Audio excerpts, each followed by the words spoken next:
الحمد لله الذي بنعمته تتم الصالحات وبالعمل والطاعة تفيض الحياة وتتنزل البركات. أشهد أن لا إله إلا الله وحده لا شريك له، وأشهد أن سيدنا محمدا عبده ورسوله. اللهم صل وسلم على سيدنا محمد النبي الأمي وعلى آله وصحبه أجمعين وتابع التابعين ومن تبعهم بإحسان إلى يوم الدين. قال الله تعالى في القرآن الكريم وهو أصدق القائلين: أعوذ بالله من الشيطان الرجيم. يا أيها الذين آمنوا اتقوا الله حق تقاته ولا تموتن إلا وأنتم مسلمون. فقال تعالى في آية أخرى: يا أيها الذين آمنوا اتقوا الله وقولوا قولا سديدا يصلح لكم أعمالكم ويغفر لكم ذنوبكم ومن يطع الله ورسوله فقد فاز فوزا عظيما. عباد الله، أوصيكم ونفسي بتقوى الله وطاعته فقد فاز المتقون. Hadirin jemaah Jumat rahimakumullah, marilah kita semua meningkatkan keimanan dan ketakwaan kita kepada Allah Subhanahu wa taala dengan menjalankan semua perintah-perintah Allah dan menjauhi semua larangan-larangan Allah. Hadirin jemaah Jumat rahimakumullah, kita bersyukur atas nikmat yang Allah berikan kepada kita hari ini.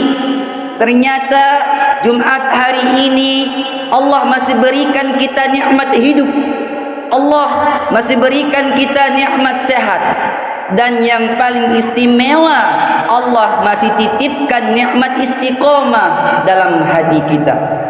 Selawat dan salam marilah kita haturkan kepada junjungan kita Sayyidina Muhammad sallallahu alaihi wasallam, seorang nabi dan rasul yang sangat dimuliakan dan dicintai oleh Allah Subhanahu wa taala.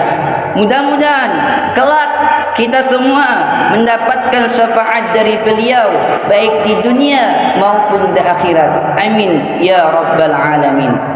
Hadirin jemaah Jumat rahimakumullah, hari ini Jumat 18 Agustus 2023, di tanggal yang berbeda, di hari yang sama 78 tahun yang lalu, negeri ini sudah memproklamirkan kepada seluruh dunia bahwa negeri ini bebas dari penjajahan.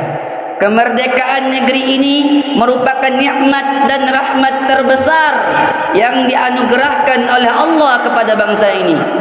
Setelah lebih dari 3,5 abad lamanya hidup di bawah bayang-bayang intimidasi penjajahan, karenanya Jumat hari ini kita bisa menikmati sejuknya udara kemerdekaan ini. Tapi tanyakan kepada hati setiap kita hari ini, sudahkah kita mensyukuri nikmat kemerdekaan ini? Tanyakan kepada hati, sudahkah kita mensyukuri nikmat apa yang sudah kita persembahkan untuk mengisi kemerdekaan hari ini? Atau jangan-jangan kita malah lupa untuk bersyukur bahwa kemerdekaan negeri ini, di balik itu semua ada keringat, ada air mata, ada darah, ada nyawa para pejuang negeri. Tapi apa yang terjadi di hari ini saudaraku, malam-malam menyambut 17 Agustus, kita dipanggilkan penyanyi dangdut, mereka membuka aurat, kita jadikan tontonan, isinya katanya syukuran, padahal isinya adalah kekufuran. Berbagai macam jenis perlombaan kita adakan.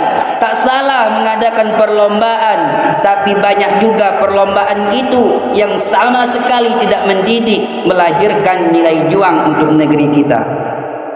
Maka Islam mengajarkan kepada kita momentum memperingati hari ulang tahun kemerdekaan negeri ini, mengajak kita untuk bersyukur. Bersyukur karena negeri ini sudah merdeka. Bagaimana caranya? Pertama, bersyukur dengan lisan. Alhamdulillah, kita ucapkan. Tapi tidak cukup itu saja. Dengan ucapan hanya gerak bibir saja, belum juga diikuti dengan kekuatan hati. Maka setelah kita ucapkan Alhamdulillah, bersyukur dengan hati, bagaimana maknanya? Tenang, hari ini kita solat Jumat, kita tidak khawatir kita akan ditembak oleh para penjajah. Kita tidak khawatir akan ada pembardir yang akan menghancurkan kubah masjid ini. Kita nyaman karena negeri sudah merdeka. Maka orang setelah bersyukur dengan lisan Alhamdulillah, maka bersyukur dengan hati. Menjaga tidak penyusup, penjajah yang akan masuk ke negeri ini dan akan menjaga tidak akan terjaga. Yang menjaga tidak akan terjajah di dalam negeri sendiri. Syukur dengan hati. Tapi itu tidak, saudaraku. Syukur dengan lisan Alhamdulillah, syukur dengan hati tidak akan dijajah. Tanamkan dalam hati, tidak ada penjajahan di dalam negeri kita. Maka itu pun tidak cukup. Syukur yang ketiga adalah syukur bil arkan, yaitu dengan tindakan. Ada actionnya. 78 tahun yang lalu kita sudah merdeka, tapi apakah anak-anak negeri kita hari ini sudah merdeka? Sudahkah anak kita bebas dari narkoba? Merdekakah anak kita hari ini dari perjudian, dari khamar, game online, gadget? Hari ini sayang kepada anak diberikan gadget yang mahal, tapi mudaratnya yang lebih besar ketimbang mereka. Sebenarnya kita sedang memberikan pisau yang tajam kepada anak-anak kita. Dia tahu pisau itu tidak akan dia gunakan untuk memotong tenggorokannya. Pisau itu tidak digunakan untuk menancapkan di perutnya. Pisau itu tidak ia gunakan untuk memotong urat nadinya. Tapi kalau engkau biarkan mereka berjudi, kalau hari ini tidak bebas mereka dari narkoba, kalau hari ini mereka tidak bebas dari game online yang melalaikan mereka, saudaraku yang dirahmati Allah, itu yang akan menghancurkan mental, hati dan pikirannya. Bebaskah anak kita dari khamar? Bebaskah sudah anak kita dari perjudian? Bebaskah sudah anak kita dari pergaulan bebas? 78 tahun negeri ini sudah bebas. Maka cerdaskan anak bangsa ini, makmurkan kesejahteraan umum. Inilah inti dari kemerdekaan itu sendiri. Hadirin jemaah Jumat rahimakumullah. Syukur sudah. Lalu bagaimana cara mengisi kemerdekaan ini? Maka ini yang Allah firmankan di dalam Al-Quran, surah Al-Hajj ayat 41. Bismillahirrahmanirrahim. Alladzina immakkannahum fil ardi. Orang-orang yang kami teguhkan kedudukannya di bumi ini, kata Allah. Maka diteguhkan kedudukan di sini, mampu mengusir penjajah di negeri. Artinya orang-orang yang sudah merdeka. Kalau nikmat merdeka sudah kuberikan, kalian bebas dari para penjajah. Lalu bagaimana cara mengisi? Yang pertama kata Allah, sudah kuberikan. Yang pertama kata Allah, aqamus shalah, dirikanlah salat. Membangun moralitas akhlak yang sempurna. Bukankah ini yang difirmankan Allah? Innas salata tanha 'anil fahsya'i wal munkar. Ayat ini tidak asing di telinga kita. Kita yang hadirin di masjid ini hafal dengan ayat ini. Innas salah, sesungguhnya salat mencegah dari perbuatan keji dan mungkar. Apa itu keji? Keji itu dosa syahwat. Kalau hari ini tangan masih mengambil milik orang lain, berarti ada yang salah dalam sholat itu. Kalau kaki melangkah ke tempat yang tidak diridhoi oleh Allah, ada yang salah dalam sholat itu. Kalau mata masih liar, mulut masih mengucapkan aib orang lain, ada yang salah dalam sholat itu. Mungkar. Mungkar itu sumber dosa yang kedua. Kalau bukan dari perut, dia akan datang dari akal. Hari ini kita saksikan banyak mereka yang cerdas, tapi kecerdasannya tidak dipakai untuk mengingat Allah, menyadarkan umat ini. Maka kedua dosa besar ini, fahsya, mungkar, akan jauh. Kalau setiap kita tidak ada fahsya, tidak ada mungkar, maka lahirlah negeri yang baldatun thayyibatun wa rabbun ghafur. Setelah salat membangun moralitas bangsa ini, yang kedua kata Allah, wa atuz zakah, salurkan zakat. Kepedulian terhadap sosial, karena Islam mengajarkan bukan sekedar rohani dan akhirat saja, ada kepedulian antar sesama kita. Maka setelah perintah salat selalu diiringi dengan membayar zakat. Moralitas baik, tapi kita harus tetap peduli terhadap sesama kita. Itu pun tidak cukup. Maka yang ketiga kata Allah, wa amaru bil ma'ruf wa nahau 'anil munkar. Tegakkan yang ma'ruf, cegah yang mungkar, sesuai dengan bidang dan kemampuan kita masing-masing. Maka dalam agama Islam, mencegah kemungkaran, meningkatkan amar ma'ruf dengan tangan, maknanya kekuasaan. Yang tidak punya tangan, tidak punya kuasa, dengan lisan, dengan nasihat, lewat khutbah, lewat tausiah, lewat ceramah, lewat nasihat. Tapi tidak cukup dengan itu, saudaraku. Walillahi aqibatul umur. Setelah salat didirikan, membangun akhlak mulia. Setelah zakat diberikan sebagai rasa peduli. Setelah kita tegakkan yang ma'ruf, cegah yang mungkar, serahkan urusan itu kepada Allah Subhanahu wa ta'ala. Hadirin jemaah Jumat rahimakumullah. Maka kalau kita syukur, sudah 78 tahun negeri merdeka, proklamasi dibacakan, syukur sudah. Dengan lisan sudah, dengan hati sudah, dengan tindakan sudah, mengisi kemerdekaan dengan salat sudah, bayar zakat sudah, tegakkan yang ma'ruf, cegah yang mungkar sudah.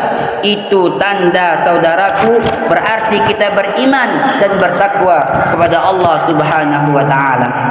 Kalau dipanggil iman dan takwa, maka negerimu, kata Allah dalam Al-Quran, walau anna ahlal qura, seandainya dalam suatu negeri itu beriman dan bertakwa kepada Allah, lafatahna alaihim barakatim minas sama, akan kami bukakan keberkahan dari langit dan dari bumi. Barokah, barokah, barokah mengusir penjajah, barokah mengusir Belanda, barokah tanam-tanaman hujan. Hujan turun menumbuhkan padi, hujan yang turun menghijaukan tanaman. Berapa lama kita menjadi swasembada beras internasional, sanggup membiayai kebutuhan sendiri dan kebutuhan orang lain. Tapi ingat saudaraku, sebaliknya, kalau penduduk negeri itu tidak ada iman, tidak ada takwa kepada Allah, 78 tahun merdeka, tidak mampu mensyukuri dan mengisi kenikmatan itu, apa yang akan terjadi? Fa'akhadnahum bima kanu, kami akan cabut, kata Allah. Nikmat itu akan kami cabut. Hujan tetap turun, air tetap mengalir, tapi air tidak menumbuhkan padi, air tidak mendatangkan ikan, malah ikan yang ada di kolam dihancurkan oleh air. Air tidak lagi menjadi nikmat, malah berubah menjadi laknat. Apa sebab? Karena isi negeri itu tidak beriman dan bertakwa kepada Allah Subhanahu wa ta'ala. Hadirin jemaah Jumat rahimakumullah. Yang pertama, memperingati hari ulang tahun kemerdekaan negeri ini, kita tidak sekedar menjadi penonton, tapi mampu menjadi pemain. Melukiskan sejarah kegemilangan, catatkan zaman ini kesolehanmu, agar kelak diingat 40-50 tahun yang akan datang. Dan yang kedua, lagu bangsa Indonesia ini mengamanahkan kepada kita sebagai amanah besar bangunlah jiwanya, bangunlah raganya. Banyak orang yang raganya saja yang sehat, tapi jiwanya sakit. Tapi sebaliknya kita saksikan seorang jenderal besar, Jenderal Sudirman, jiwa beliau sehat, tapi badan beliau sakit, ditandung di tengah hutan. Apa sebab? Karena ada masalah sakit dalam paru-paru beliau. Tapi karena semangat jiwanya yang sehat, walaupun badannya tak sehat, beliau dicatat dalam sejarah tinta emas di dalam sejarah. Pejuang yang sangat luar biasa.